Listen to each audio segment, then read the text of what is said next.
नमस्कार दोस्तों, चलिए जानते हैं उत्तर प्रदेश की 50 फटाफट बड़ी खबरों को सिर्फ 10 मिनट में। लेकिन उससे पहले आप यह वीडियो किस जगह से देख रहे हैं, हमें कमेंट में। यूपी में मौसम अचानक बदल गया है। मौसम विभाग ने तेज आंधी, बारिश और कहीं कहीं बवंडर आने की चेतावनी दी है। कई जिलों में तेज हवाओं के साथ बारिश शुरू हो चुकी है, जिससे तापमान गिरा है और गर्मी से राहत मिली है। लेकिन बिजली गिरने और पेड़ गिरने का खतरा भी बढ़ गया है, इसलिए लोगों को सावधानी बरतने की सलाह दी गई है। आंधी, तूफान और बारिश के कारण प्रदेश में मौसम ठंडा हो गया है। कई जगहों पर तेज हवाओं ने पेड़ों और बिजली के खंभों को नुकसान पहुंचाया। इससे बिजली आपूर्ति भी प्रभावित हुई है। हालांकि लोगों को भीषण गर्मी से राहत मिली है, लेकिन खराब मौसम के कारण जनजीवन कुछ समय के लिए प्रभावित हो गया है और सतर्क रहने की जरूरत है। 3 मई को अवर अभियंता सिविल की मुख्य परीक्षा आयोजित की जाएगी। परीक्षा को लेकर प्रशासन ने सभी तैयारियां पूरी कर ली हैं। परीक्षा केंद्रों पर सुरक्षा व्यवस्था कड़ी की गई है और अभ्यर्थियों को समय से पहुंचने की सलाह दी गई है। इस परीक्षा में बड़ी संख्या में उम्मीदवार शामिल होंगे, इसलिए ट्रैफिक और व्यवस्था पर विशेष ध्यान दिया जा रहा है।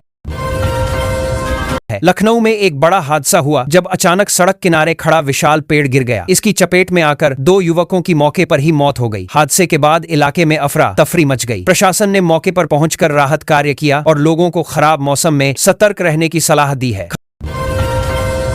खाद्य विभाग ने मिलावटखोरी के खिलाफ बड़ी कार्रवाई की है। कानपुर और लखनऊ में कई डेयरियों पर छापेमारी की गई, जहां दूध और अन्य खाद्य पदार्थों में मिलावट पाई गई। अधिकारियों ने सैंपल लेकर जांच के लिए भेजे हैं और कई जगहों पर जुर्माना भी लगाया गया है। इस कार्रवाई से मिलावट करने वालों में हड़कंप मच गया है।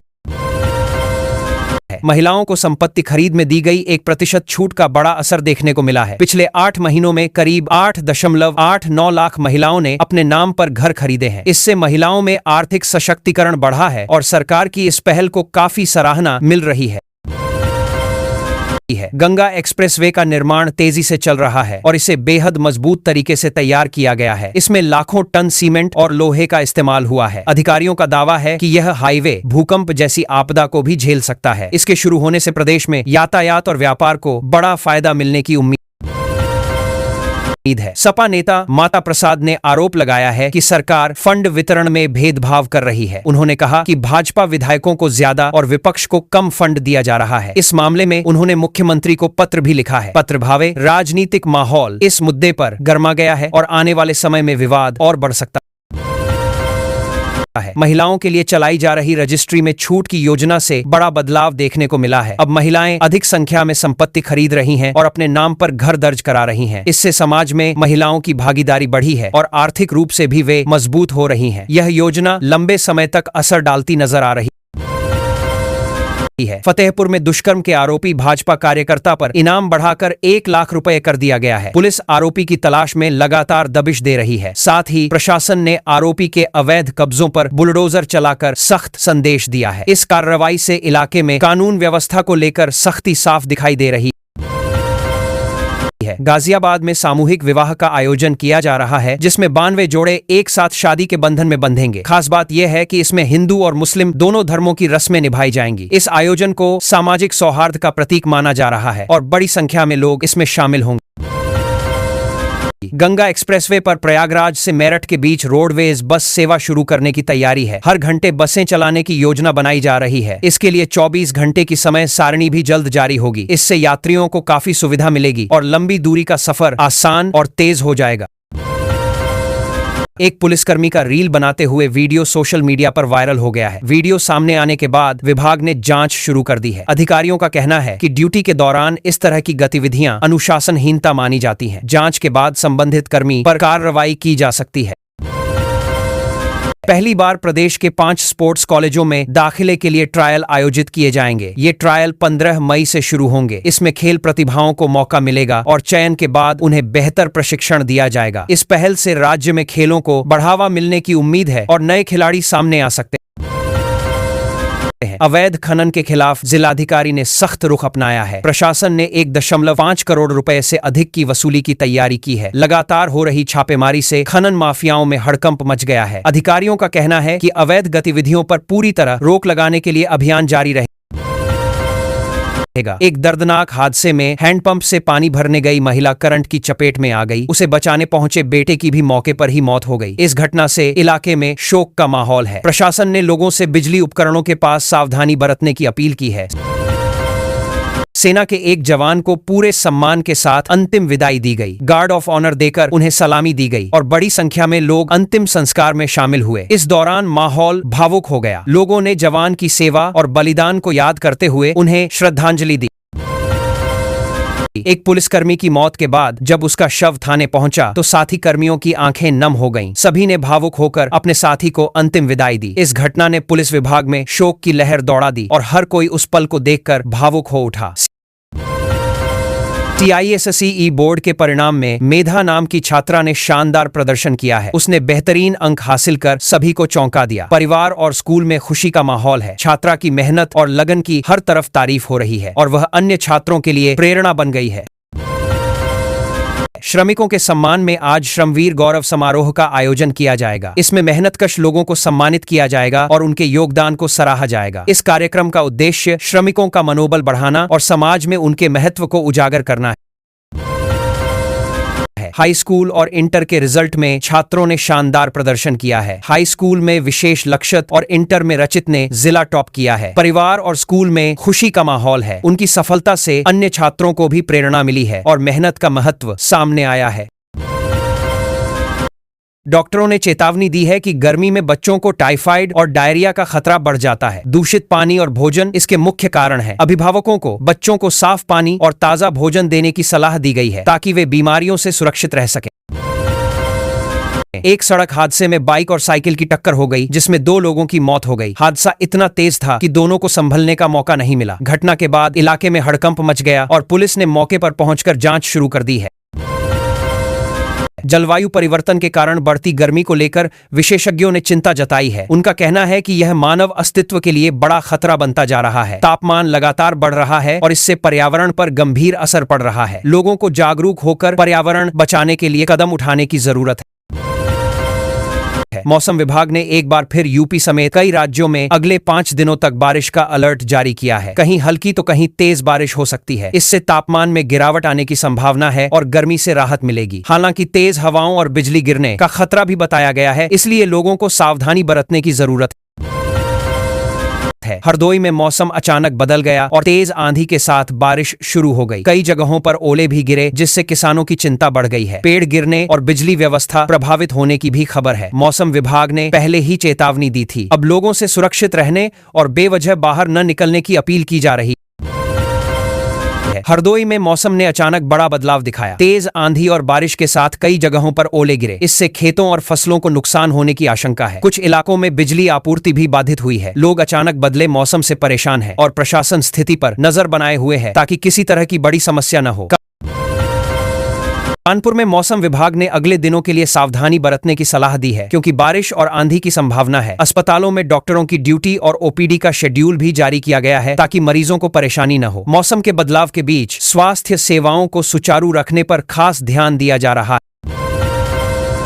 सुल्तानपुर में आए तेज तूफान ने भारी तबाही मचाई है। इस हादसे में 7 लोगों की मौत और 21 लोग घायल हुए हैं। कई जगह बिजली व्यवस्था पूरी तरह ठप हो गई है। राहत और बचाव कार्य जारी है। प्रशासन प्रभावित लोगों को मदद पहुंचा रहा है और नुकसान का आकलन किया जा रहा है ताकि जल्द हालात सामान्य हो सके। उत्तर प्रदेश में पंचायत चुनाव को लेकर स्थिति साफ नहीं है। हाईकोर्ट ने चुनाव प्रक्रिया पर सवाल उठाए हैं और चुनाव आयोग से जवाब मांगा गया है। अब तय समय पर चुनाव होंगे या नहीं, इस पर संशय बना हुआ है। राजनीतिक दलों की नजर इस फैसले पर है क्योंकि इससे आगे की रणनीति प्रभावित हो सकती है। उत्तर प्रदेश में सहायक प्रोफेसर भर्ती प्रक्रिया शुरू हो गई है। बड़ी संख्या में युवाओं को रोजगार का अवसर मिलने जा रहा है। आवेदन और चयन प्रक्रिया को पारदर्शी बनाने पर जोर दिया जा रहा है। इससे शिक्षा क्षेत्र में नई नियुक्तियां होंगी और कॉलेजों में शिक्षकों की कमी को पूरा किया जा सके। राज्य के मेडिकल कॉलेजों में अमृत फार्मेसी शुरू की जाएगी। इससे मरीजों को सस्ती दवाएं आसानी से उपलब्ध होंगी। सरकार का उद्देश्य स्वास्थ्य सेवाओं को आम लोगों तक पहुंचाना है। इससे इलाज का खर्च कम होगा और गरीब मरीजों को बड़ी राहत मिलेगी। गंगा एक्सप्रेसवे पर टोल दरों को लेकर जानकारी सामने आई है। कार से यात्रा करने पर लगभग 1,800 रुपए टोल देना होगा, जबकि बस और ट्रक के लिए अलग अलग दरें तय की गई हैं। इससे यात्रा सुविधाजनक होगी, लेकिन लागत भी बढ़ेगी। यह एक्सप्रेसवे उत्तर प्रदेश की बड़ी विकास परियोजनाओं में शामिल है। कानपुर में बीएनएसडी इंटर कॉलेज को परीक्षा केंद्र से हटा दिया गया है। आरोप है कि होमगार्ड भर्ती परीक्षा में आई की मदद से पेपर हल करने की साजिश की गई थी। जांच के बाद प्रशासन ने सख्त कदम उठाया है। अब यह केंद्र आगे किसी भी परीक्षा के लिए इस्तेमाल नहीं किया जाएगा और मामले की जांच जारी है। उत्तर प्रदेश में मौसम और सुरक्षा दोनों को लेकर सतर्कता बढ़ गई है। कई जगहों पर आंधी और बारिश से पेड़ गिरने और बिजली व्यवस्था प्रभावित होने की खबरें आई हैं। लोगों को घरों में रहने की सलाह दी गई है। प्रशासन हालात पर नजर बनाए हुए है ताकि किसी भी तरह की बड़ी दुर्घटना से बचा जा सके और व्यवस्था सामान्य रहे।